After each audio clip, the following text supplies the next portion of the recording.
So, welcome back to the Reading Corner. If you're wondering why the setup is something different to the last time, um, yeah, this seat next to me that I was using is broken.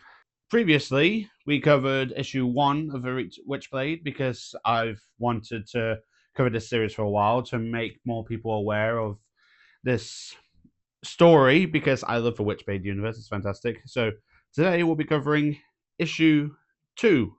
And I have to say, right up forget, it's like they know what they're doing with it. They know what the Witchblade was originally, so they're really playing into. This was a '90s comic at the time, so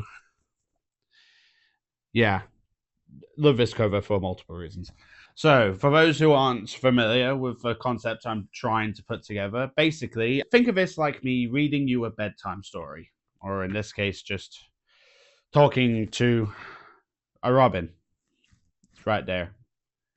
Let us cover the Witchblade issue 2. Well, let me read to you Witchblade issue 2. Previously, fresh from the warehouse massacre, Detective Sarah Pizzini is electrified with the power and sensory overload of the Witchblade. Strength, healing, pleasure, rage, every temptation lures her from her mission to find her father's killer. Sarah thinks she possesses the Witchblade, but does it possess her? This is issue 2, Feeling Good. The Precinct. One thing movies never get right, even after heroics shoot 'em up, everyone gets booked until the cops can sort everything out. That includes me. Off screen, we hear Michael Yee, you answer me. Why were you and Nicole and Berkshire and Sarah Bazina even at that damned warehouse? Suspected human trafficking ring, Chief. Don't say a word. Don't say a word that we're looking into corrupt cops. Don't say a word, Sarah thinks. Half these crafters in the hospital and the other half missing, saying Pizzini went on some kind of rampage when she rescued the kidnapped women. They were on a lot of drugs, sir, and I expect they'd say anything to tarnish one of our own and cut a deal. But preliminary tests say Sarah's clean, at the least. Meanwhile, we see Sarah in a cell, sort of waiting it out, until a voice off panel goes, Hey, Pizzini! You know, before this body turned up, your father liked to sneak around too. 2 weeks suspension pending investigation, Chief says you got. Give me a smile, Pizzini. Just give me a smile, a fat copper says, dangling the keys in front of her cell, taunting her. Just give me a smile, and I'll let you out. She just glares back at him. Obviously, she gets let out because we cut to her outside as her narration explains. I think about the early, miserable, wretched chapters of my life. Girls learn early. You are a thing. Strangers pinch your cheeks, fondle your pigtails. Men shout things out of cars before you even turn 10. Men follow you through the aisles of bookstores before you're 13. Your body is public property, he said. She said, You own nothing. You are nothing. Hang on. But now, finally, with this amulet, is this body mine? We cut through the Sarah's day following her suspension, I suppose, where she continues to narrate. In the morning, I can feel every nerve in my body singing with light. In noon, I can feel the churn and pump of my blood in my veins, every ruby red blood cell tumbling through a river of life. At night, I can taste the sun on the wheat that became the noodles, taste the fingerprints of the cook who was worried about his daughter. Whose senses are these? Whose thoughts are these? Is my body even mine? Meanwhile, all through the day, you also hear these other little snippets.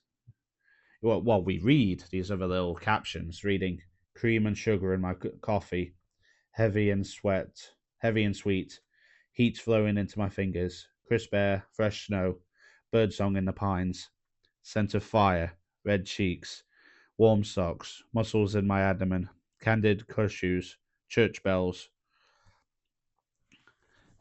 I think the idea is this is her sensory. She is sensing all of this as she walks through New York, because we see her walking through a park, through the streets, eating at the restaurant where the news is talking about the human trafficking ring that she busted. Then we jump to midnight, and she's standing on the water, on the pier of a, I don't know New York. I don't know what waterways they've got. She's looking over water in New York. Anyway, midnight. I can smell where the rain has been. the lakes from where the water evaporated, the fish, the tadpoles, the muck where the reeds have rotted and made the slit rich and fertile. And I can smell the violence in their veins before they take the first swings, she thinks, as she turns and sees a group of men with bats taking it to some homeless people. You know, you even hear them going, fucking scum trashing our city, while the homeless man is begging for his life. She continues to narrate, my nerves vibrate, and I know the exhilaration they feel. I know their centers of gravity, the density of their bones. I know where that baseball bat will swing next. The primordial ooze dripping from my fingertips unlocks that burst inside of me, she says, as she takes off her glove and the amulet begins to glow again and retract over her hand. And she pulls her face. That face. And when I burst, she says, as her eyes light up, and when I burst, this happens. The guards with a bat suddenly turn as this armor literally rips out of her clothes, and she just has this look of absolute joy on her face. One of them shouts out, check out the fetish whore, while the other one just shouts, fuck off, you crazy bitch. We're cleaning up the city. They swing her bats at her, and it just sort of, it breaks on her armor. And she just turns to her and goes, me too, before flinging them off the fucking pier. We get to see her literally laying waste to all of these guys, narrating the things I can do now. Is this still me? Am I still me? Is this body still even mine?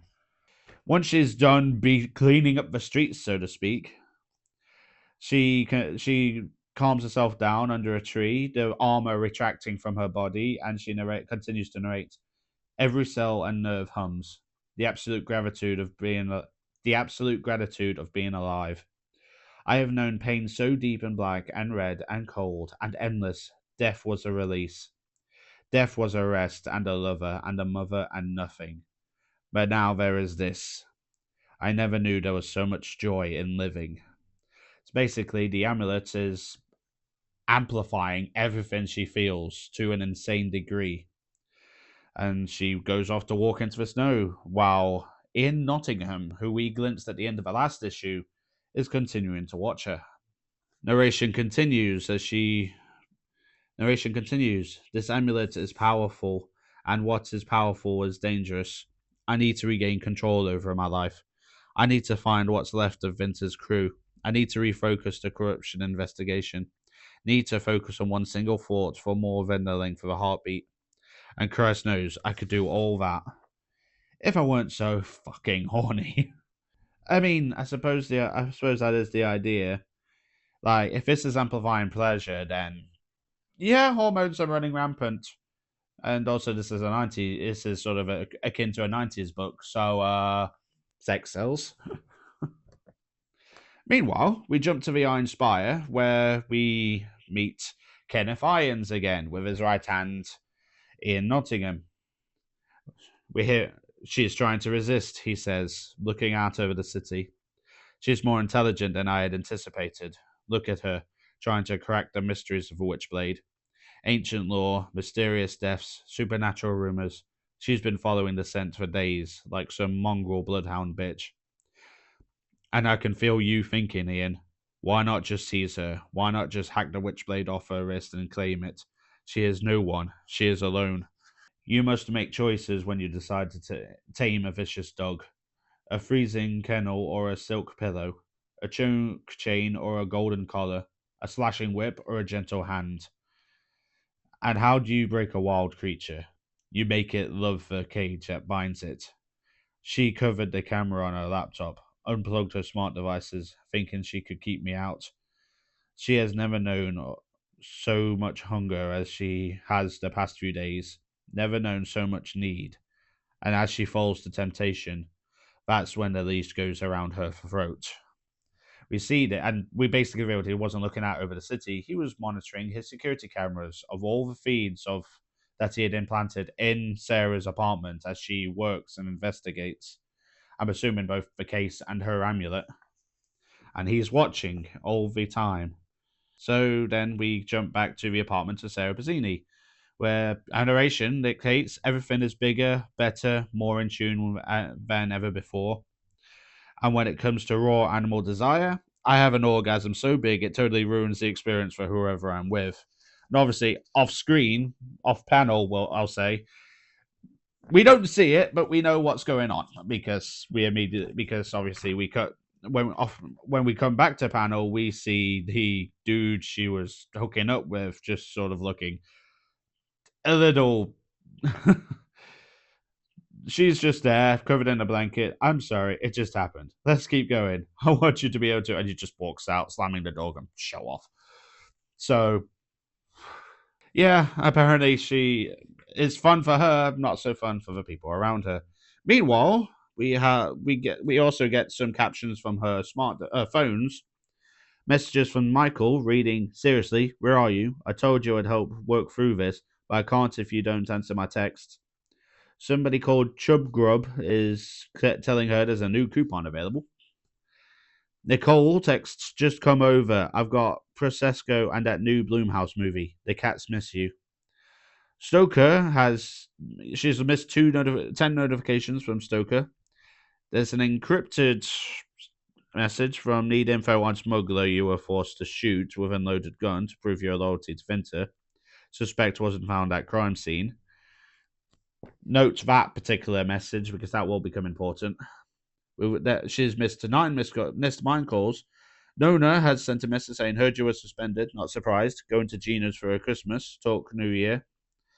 Weekly wrap up. Your screen time is down 59%, but your miles walked are up by 230%, and your cardigan intake is up by 256.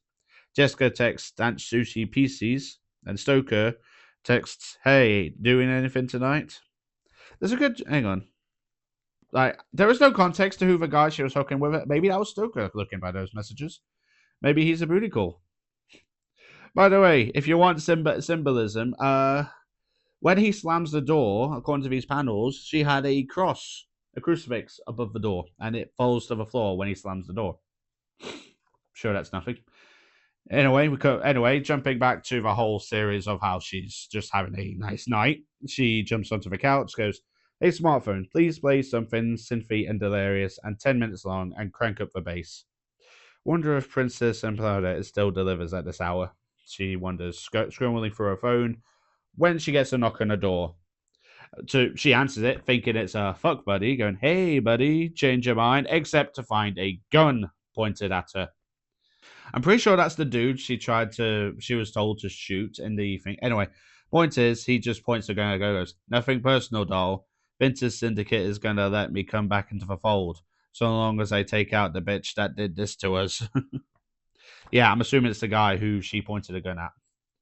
Obviously, so gun start. He fires, sets off a gun. She dives backwards. The Witchblade unfolds, and it's like, "Wait, stop." He's sending a ricochet with every shot off my armor. He could kill anyone in this apartment building. I can't use the amulet, or he'll. But obviously, the amulet isn't fucking listening because she also goes on to say the amulet doesn't answer. I tried to move, but the armor has turned into a prison.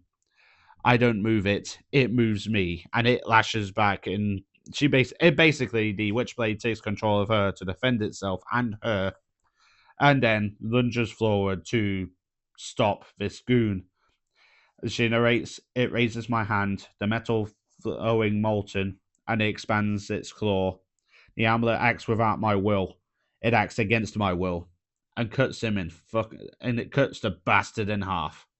She literally kills this guy and tears him in half. Quite literally in half. He is in two pieces on the floor. She's standing over him, getting her control bag. Says, "Oh God, towels to staunch it, tourniquet." She tries to stop the bleeding, except that's when the guy on the floor suddenly starts speaking and goes, "A tourniquet? What are you going to do with a tourniquet, Dizzy Bird? They'll come for you, Vinter's men. Meat and wine. That's all you are to them. They'll eat you up and drink you down and shit you out, and you stupid, wretched soul. What we do to that carcass of yours." So clearly, this guy who just came at her, there was something else going on about him. It's not just Vince's guys. And Sarah is left standing over his mutilated dead body. Although whether he's actually dead is a different story at this point, because his eyes have turned black and he's oozing black ooze. And we get this final cool panel of her literally standing over him, thinking, I thought this amulet was a blessing. Is your body still your own?" And then another text box comes in and says, "Was it ever?" And that is the end of issue 2. Next time we get "Don't Let Me Be Misunderstood," which is, yeah. I don't know how good this format's going to do. It's like, because reading a comic and trying to explain it like off the cuff like I'm doing is difficult. But still, either way, it's my way to encourage you to pick up these books. They've got a couple of issues in at the moment and still going. Seriously, pick up if you're enjoying this, pick up the books, but get them from your local comic book shop, order them online, whatever. Just support the series, and they'll keep them going. And as for a modern retelling, it definitely starts strong. This is definitely a strong start to the Witchblade story. Although personally, I have read the original Witchblade, and I do like that a little bit better, just a little bit. But anyway, thanks for listening, thanks for watching, thanks for sticking with me.